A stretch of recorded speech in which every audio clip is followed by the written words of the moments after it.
They're the final preparations before the sensors housed in here feel the force. Number 6 looks very, very good. Of wind. Wild fans, 720 horsepower each weighing about 15,000 pounds. Welcome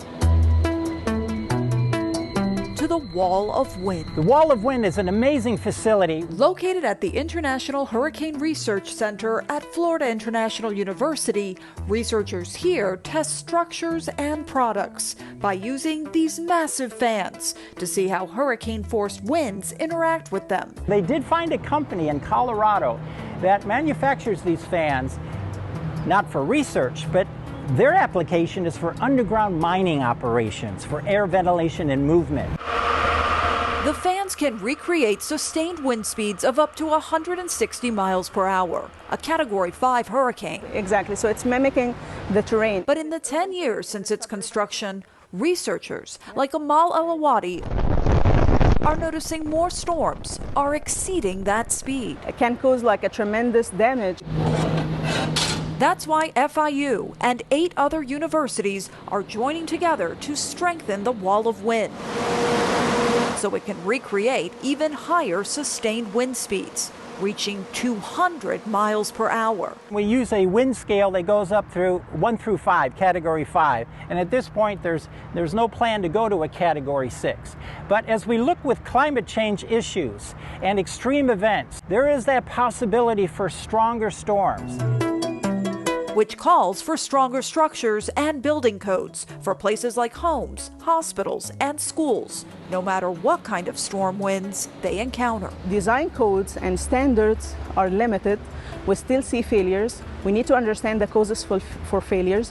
We need to protect people's lives. The lessons learned about how to harden and strengthen a structure can be carried over to extreme wind events all across the country, so that people everywhere can be safer, no matter which way the wind blows. In Miami, I'm Maya Rodriguez.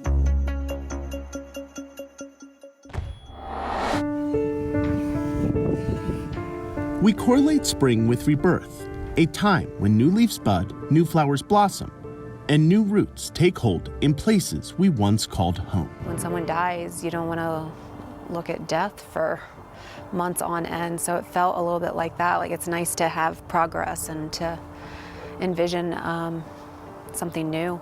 At the end of December, Meadow Tarvis's home and business were among the 1,091 structures that went up in flames as the Marshall Fire chewed its way through Superior and Louisville, Colorado. You just have this feeling like it's not your life. It's not your place, it's not real. When Meadow, her husband, and 5 kids moved here years ago, the term wildland-urban interface wasn't well known, as the area was popular for its stunning views that overlook both Boulder and Denver. Today, it's an example of the exponential risk these areas face in the form of wildfires. The risk is across the country. We're seeing it in urban and suburban areas. Wildland-urban interfaces often have vegetation and trees that are more prone to drying out in a warming climate. So when a fire does break out, the amount of land that burns increases significantly. This map from the First Street Foundation, which Realtor.com uses for its fire factor rating, shows how these areas are set to increase in risk over the next 30 years. The darker the red, the more at risk the area is to a wildfire. The interesting part is, instead of shrinking in population, these wildland-urban interfaces are booming. According to the business magazine Fast Company, the number of people living in the wildland-urban interface doubled from 1990 to 2010. And get this, its largest gains aren't happening in the Mountain West, but in the Southeast. And just because your state hasn't had one yet, the risk is there. The wildfire in Superior has not scared Meadow and her family away from their community, as they plan to rebuild on the same land their old home once stood. You know, we're going to build a home that maybe looks a little bit different too, and try to make joy out of it and look at it as a fresh start. I'm Dan Grossman. We're going to show you one state's plan to fight dangerous chemicals that are hurting the environment and killing first responders. Next on The Race.